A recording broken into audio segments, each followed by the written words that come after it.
Hello aspirants, welcome to Ekam IAS academy. ఈ రోజు మనం డిస్కస్ చేస్తుంది ఏంటి అనేది మీకు అర్థమయ్యే ఉంటుంది. ఎకనామిక్ సర్వే 23-24 యొక్క హైలైట్స్ ఏంటనే చూద్దాం. డీటెయిల్డ్ ఎకనామిక్ సర్వే అనేది ఫర్దర్గా ఇంకొక వీడియోలో కవర్ చేస్తాను.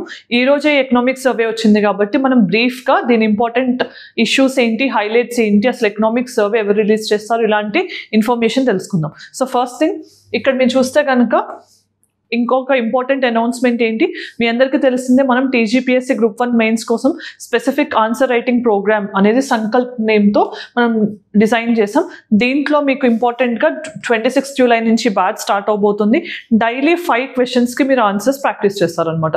సో అవన్నీ ఒక సెక్షన్ అయిపోగానే మళ్ళీ సెక్షనల్ టెస్ట్, ఈచ్ పేపర్ అయిపోగానే paper wise sectional test and ఓవరాల్గా గ్రాండ్ టెస్ట్. ఇలా మనకు ఆల్మోస్ట్గా మీరు చూస్తే కనుక 85 టెస్ట్ ఉంటాయి. అంటే ఆల్మోస్ట్గా మీరు 600 to 700 క్వశ్చన్స్ బిఫోర్ హ్యాండే ప్రిపేర్ అయి ఉంటారు. అంటే ఎగ్జామినేషన్ పాయింట్ ఆఫ్ వ్యూలో మీకు ఎంత అడ్వాంటేజ్ అవుతుంది అనేది అర్థం చేసుకోవచ్చు. సో 85 టెస్ట్లో ఆల్మోస్ట్ 600+ క్వశ్చన్స్ కవర్ అవుతాయి. సో దీంట్లో different sectional test and 15 sectional test and 5 grand test paper wise ఉంటాయి.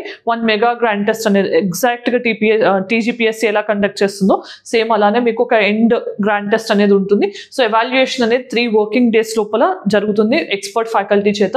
అండ్ డీటెయిల్డ్ ఆన్సర్ ఎక్స్ప్లెనేషన్ కూడా ఎగ్జామినేషన్ తర్వాత మీకు ఇవ్వడం జరుగుతుంది. సో ఇది 26 జూలై నుంచి ఉంటుంది. ఫర్దర్ రిజిస్ట్రేషన్స్ కోసం మీరు ఇక్కడున్న నెంబర్కి కాల్ చేసి అడ్మిషన్ తీసుకోవచ్చు.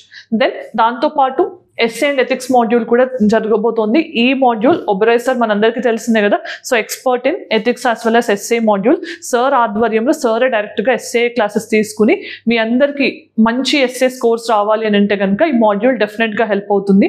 25 అవర్స్లో డిఫరెంట్ ఎస్ఏస్ అనేవి ఎలా వస్తాయి, ఎస్ఏ వచ్చిన దాన్ని మనం ఎలా అప్రోచ్ ఉండాలి, ఇవన్నీ కూడా సార్ పర్సనల్గా ఇవన్నీ కూడా మీకు గైడ్ చేస్తారు. సో ఇక్కడ ఏంటంటే ఆన్సర్ రైటింగ్ తీసుకున్న వాళ్ళకి సార్ అప్పుడప్పుడు ఆన్సర్ రైటింగ్ సిరీస్ మీద డిఫరెంట్ టెక్నిక్స్ చెప్తూ ఇంటరాక్షన్ సిరీస్ కూడా ఇంట్రొడ్యూస్ చేస్తారు ఈ మాడ్యూల్లో. ఈ రెండు కలిపి తీసుకున్న వాళ్ళకి మాక్సిమం బెనిఫిట్ అనేది డిస్కౌంట్లో ఉంటుంది. Okay, so this is the announcement. Then మనం ఫస్ట్ అర్థం చేసుకునేది ఏంటి, ఇప్పుడు ఎకనామిక్ సర్వే అంటే ఏంటి.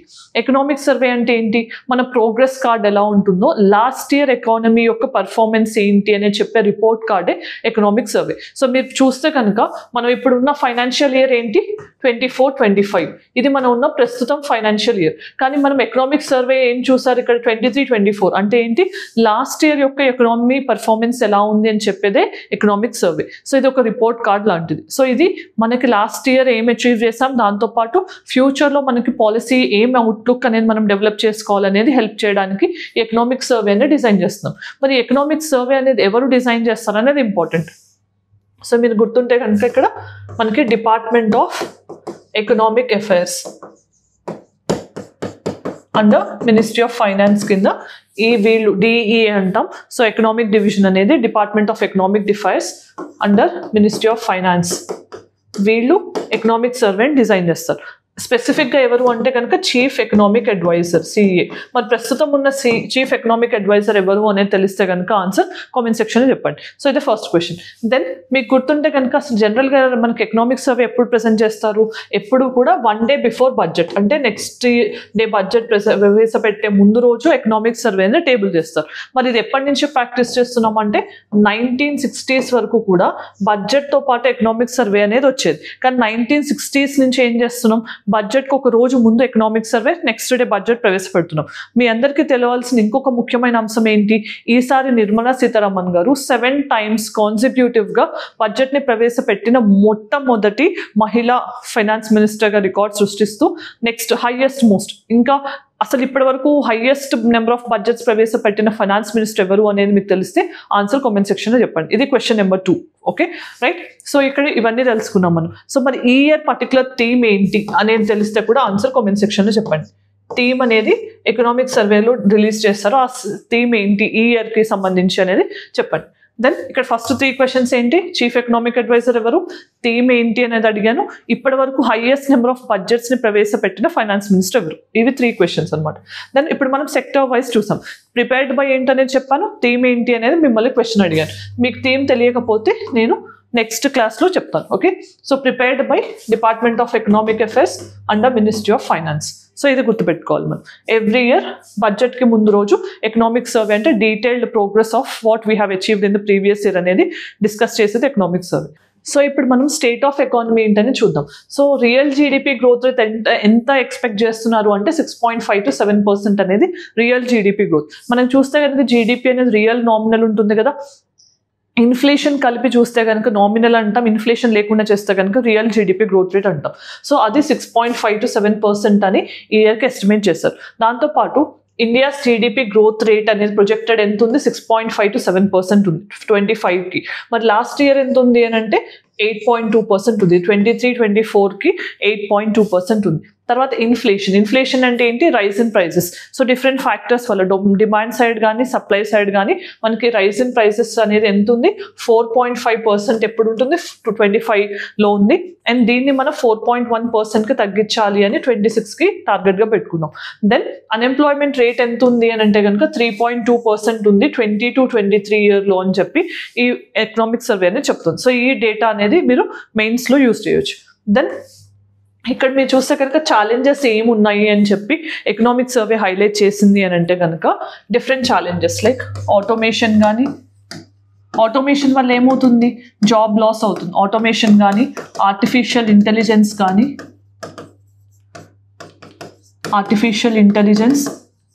క్లైమేట్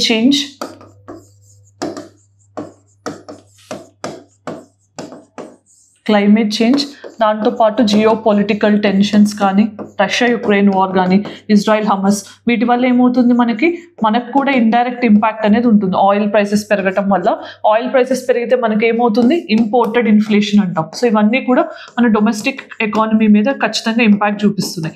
సో ఇవన్నీ ఒక రీజన్ అవ్వచ్చు. ఓకే, సో దెన్ ఇంకా ఏంటి, మనకి ఆర్టిఫిషియల్ ఇంటెలిజెన్స్తో పాటు మనకి రీసెంట్గా ప్రొటెక్షనిస్ట్ మెజర్స్ మనకి గుర్తుంటే కనుక డొనాల్డ్ ట్రంప్ గారు ఇంతకుముందు యుఎస్ ప్రెసిడెంట్గా ఉన్నప్పుడు ఏం కాల్ అని ఇచ్చారు, అమెరికా ఫస్ట్ పాలసీ అనేది ఇచ్చారు. అంటే ఏంటి, గ్లోబలైజేషన్ నుంచి రివర్స్గా మనమే ప్రొటెక్ట్ చేసుకోవాలి, మన కంట్రీ తర్వాత ఏ కంట్రీ అయినా అనేదాన్ని ప్రొటెక్షనిస్ట్ మెజర్స్ అంటాం.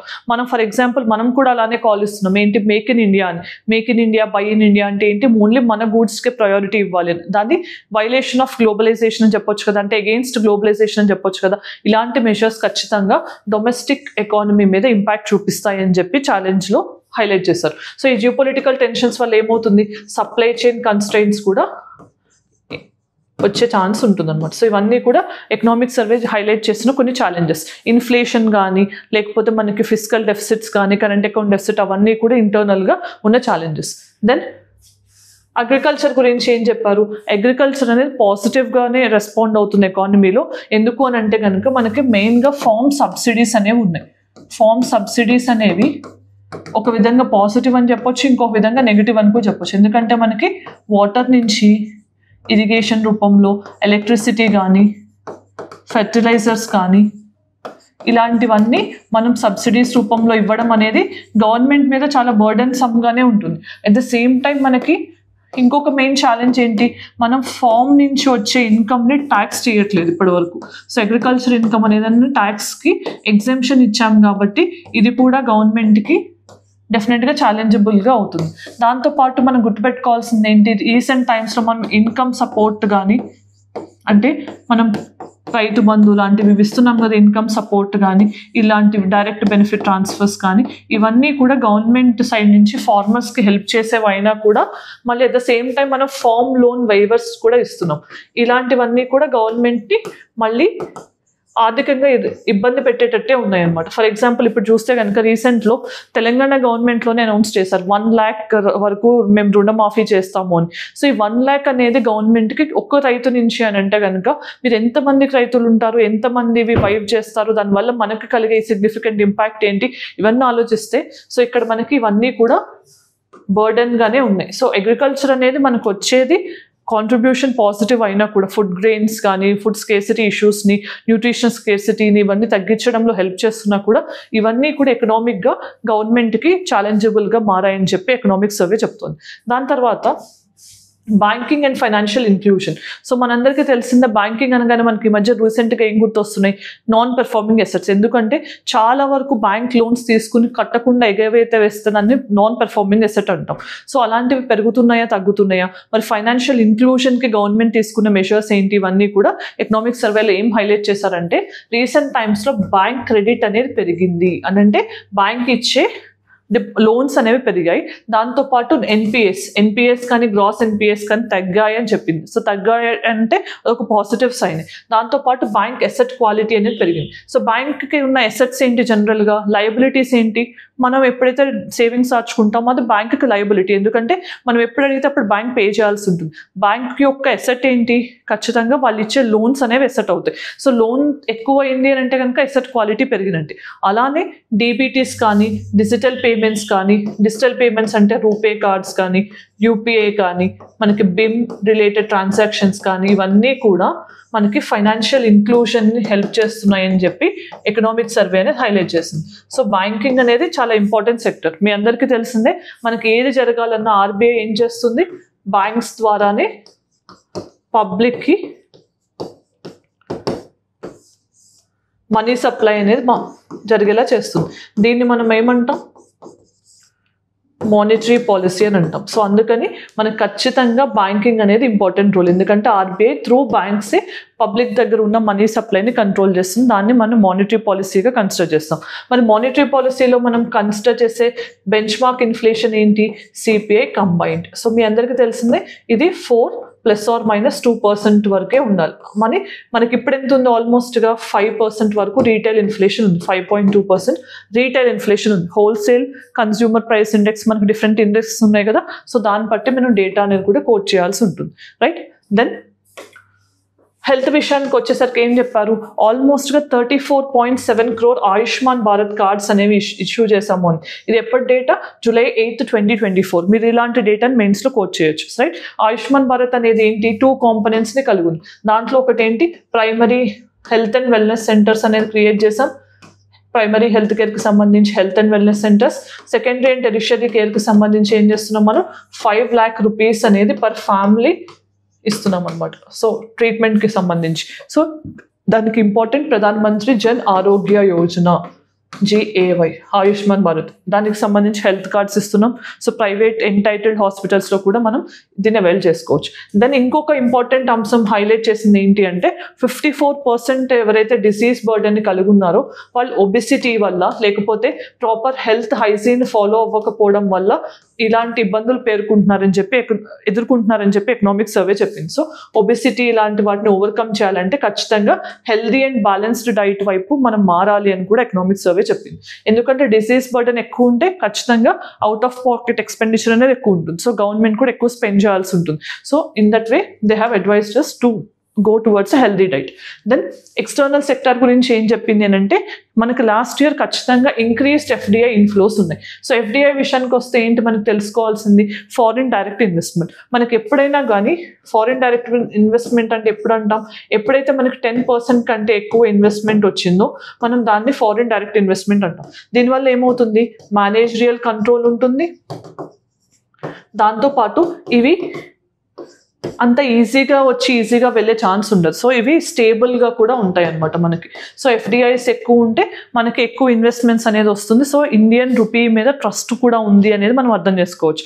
కానీ FIIs కానీ FPIs కానీ ఉంటాయి కదా, మరి ఇవేంటి అంటే ఇవి <10% ఇన్వెస్ట్మెంట్ ఉండి దాంతోపాటు 10% ఉన్నాయి కాబట్టి ఏంటి, ఇవి easy to come easy to go అంటాం. అంటే త్వరగా ఈజీగా రాగలవు, ఈజీగా వెళ్ళిపోగలవు. సో వీటికి మనకి రెగ్యులేట్ చేయడం కష్టమవుతుంది. సో ఇవి చాలా ఓలటైల్గా ఉంటాయి. మనతో పాటు వేరే కరెన్సీ వాల్యూ అప్రిషియేట్ అయితే ఆ కరెన్సీలో ఇన్వెస్ట్ చేయడానికి వాళ్ళు విత్డ్రా చేసుకుంటారు. సో ఎప్పుడు కూడా FDIs ఎక్కువ ఉంటే మనకు వచ్చే ఇన్వెస్ట్మెంట్ ఎక్కువ ఉంటుంది కాబట్టి స్టేబుల్ ఎకానమీ ఉంటుందని కూడా మనం చెప్పొచ్చు. అంటే ఇన్వెస్టర్స్ ఇండియాలో ఇన్వెస్ట్ చేయడానికి రెడీగా ఉన్నారు అనేది ఇంక్రీస్డ్ FDI ఇన్ఫ్లోస్ అనేది హైలైట్ చేస్తుంది. దీంతో పాటు మనకి ఏంటి, ఇక్కడ ఏం హైలైట్ చేస్తారు, చైనా నుంచి ఎక్కువ వస్తుంది.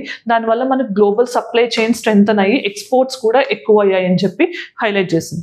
దెన్ రెమిటెన్సెస్, మీ అందరికీ తెలిసిందే కదా మనకు రెమిటెన్స్ అంటే ఏంటి, మన ఇండియన్స్ ఎవరైతే అబ్రాడ్లో ఉంటారో వాళ్ళ ఎర్నింగ్స్లో కొంచెం వెనక్కి ఇండియాకి పంపిస్తారు కదా, దాన్ని మనం రెమిటెన్సెస్ అంటాం. సో మీకు తెలిస్తే BOPలో మనకి బ్యాలెన్స్ ఆఫ్ పేమెంట్లో 2 ఉంటాయి, మనకు ఒకటి కరెంట్ అకౌంట్, ఇంకొకటి క్యాపిటల్ అకౌంట్. మరి కరెంట్ అకౌంట్లో ఏమొస్తాయి మనకి, trade in goods and services కానీ తర్వాత ట్రాన్స్ఫర్ పేమెంట్స్ అని అంటాం. ఈ ట్రాన్స్ఫర్ పేమెంట్స్లో మనకి రెమిటెన్సెస్ కూడా వస్తాయి. సో ఈ రెమిటెన్సెస్ మనకి ఎప్పుడు చూస్తే కనుక కరెంట్ అకౌంట్ అనేది డెఫిసిట్లో ఉంది, క్యాపిటల్ అకౌంట్ అనేది సర్ప్లస్లో ఉంది. సో ఈ రెమిటెన్సెస్ అనేది రీసెంట్గా మీకు గుర్తుంటే ఇండియా 2023లో ఫస్ట్ ఆల్మోస్ట్ లార్జెస్ట్ రిసిపియంట్గా ఉన్నా కూడా $110 బిలియన్ దాటిన ఏకైక కంట్రీగా ఇండియా రికార్డ్ చేసింది. అది కూడా చాలా సిగ్నిఫికెంట్ థింగ్. సో ఇక్కడ ఏం చెప్పారు, ఎక్స్పెక్టెడ్ 2025లో ఎంత ఉంటుంది మన రెమిటెన్సెస్ అంటే ఆల్మోస్ట్ 3.7 పెరిగి $124 బిలియన్ చేరుతుంది 2024లో. తర్వాత 4% పెరిగి $129 బిలియన్ అవుతుంది అని చెప్పి ఎకనామిక్ సర్వే ఎస్టిమేట్ చేసింది. సో ఇది చాలా గుడ్ సైన్ అనమాట. మనకి రెమిటెన్సెస్ ఎక్కువ ఉంటే ఖచ్చితంగా ఈ కరెంట్ అకౌంట్ డెఫిసిట్ని అది తగ్గించడానికి హెల్ప్ చేస్తుంది. Then energy and climate change గురించి ఎకనామిక్ సర్వే ఏం చెప్పింది అని అంటే కనుక share of non fossil sources అనేది 45% వరకు చేరింది. మనకి ఇంతకుముందు ఎంత ఉండేది, 32%. 2014లో ప్రెసెంట్ గవర్నమెంట్ ఉన్నప్పుడు 32% ఉండేది. ఏంటది, నాన్ ఫాసిల్ అంటే ఏంటి, పెట్రోల్, కోల్, వీటి నుంచి కాకుండా రెన్యూబుల్ సోర్సెస్ నుంచి వచ్చేది మనకి ఎనర్జీ సోర్స్ అంటే సోలార్ కానీ, విండ్ ఎనర్జీ, టైడల్ ఎనర్జీ, ఇవన్నీ కూడా మనకి ఇప్పుడు పెరిగి 45.4% వచ్చింది. అంటే కొంచెం మనం గ్రీనర్ క్లైమేట్ వైపు ఆర్ గ్రీనర్ ఎకానమీ వైపు అడుగు వేస్తున్నాము అన్నది అర్థమవుతుంది. తర్వాత రిడక్షన్ ఆఫ్ ఎమిషన్ ఇంటెన్సిటీ అనేది మనం ఎంత తగ్గించాలనుకున్నాం, అట్లీస్ట్ 33% అనేది తగ్గించాలి అని అనుకున్నాం. సో దానికి కూడా ఇది హెల్ప్ చేస్తుంది. అలానే మీకు గుర్తుంటే కనుక ఇండియా నెట్ జీరో ఎప్పుడు అచీవ్ చేయాలనుకుంటుంది అనేది ఆన్సర్ 2070 వరకు. సో మనం ఇది టార్గెట్గా పెట్టుకున్నాం. దాంతోపాటు మన ఇండియా ఎనర్జీ నీడ్స్ అనేవి ఆల్మోస్ట్గా ప్రెసెంట్ ఉన్న దానికంటే 2 to 2.5 టైమ్స్ పెరుగుతాయి 2047 వరకు అని చెప్పి ఎకనామిక్ సర్వే హైలైట్ చేసింది. దాంతోపాటు క్లీనర్ కోల్ అనేది చాలా ఇంపార్టెంట్.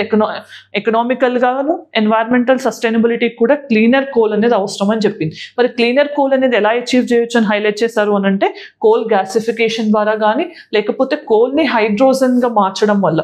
మరి ఇక్కడ ఏ టైప్ ఆఫ్ హైడ్రోజన్ అనేది ప్రొడ్యూస్ అవుతుంది అనేది ఆ నేమ్ ఏంటి అనేది ఆన్సర్ తెలిస్తే కామెంట్ సెక్షన్లో చెప్పండి.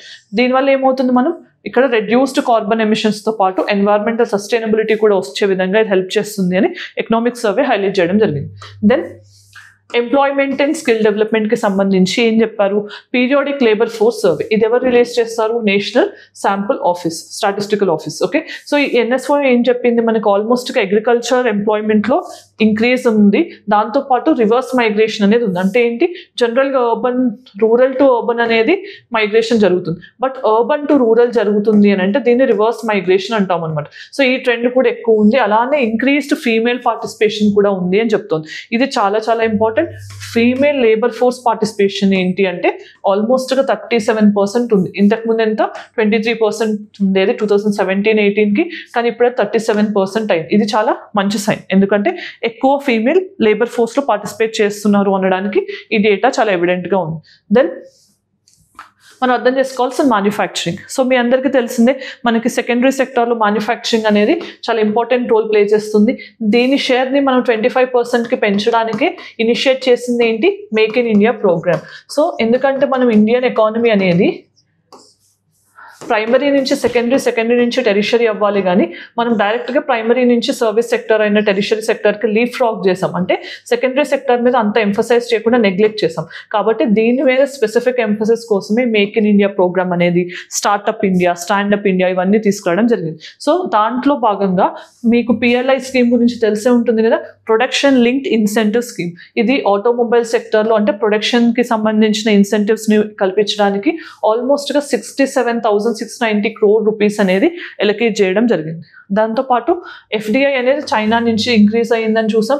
దానివల్ల మన ఎకానమీతో పాటు ఎక్స్పోర్ట్స్ అనేవి కూడా పెరిగాయి అనేది కూడా మనం ఇందాక చూసాం. దెన్ మనం అర్థం చేసుకోవాల్సింది ఇన్ఫ్రాస్ట్రక్చర్కి సంబంధించి.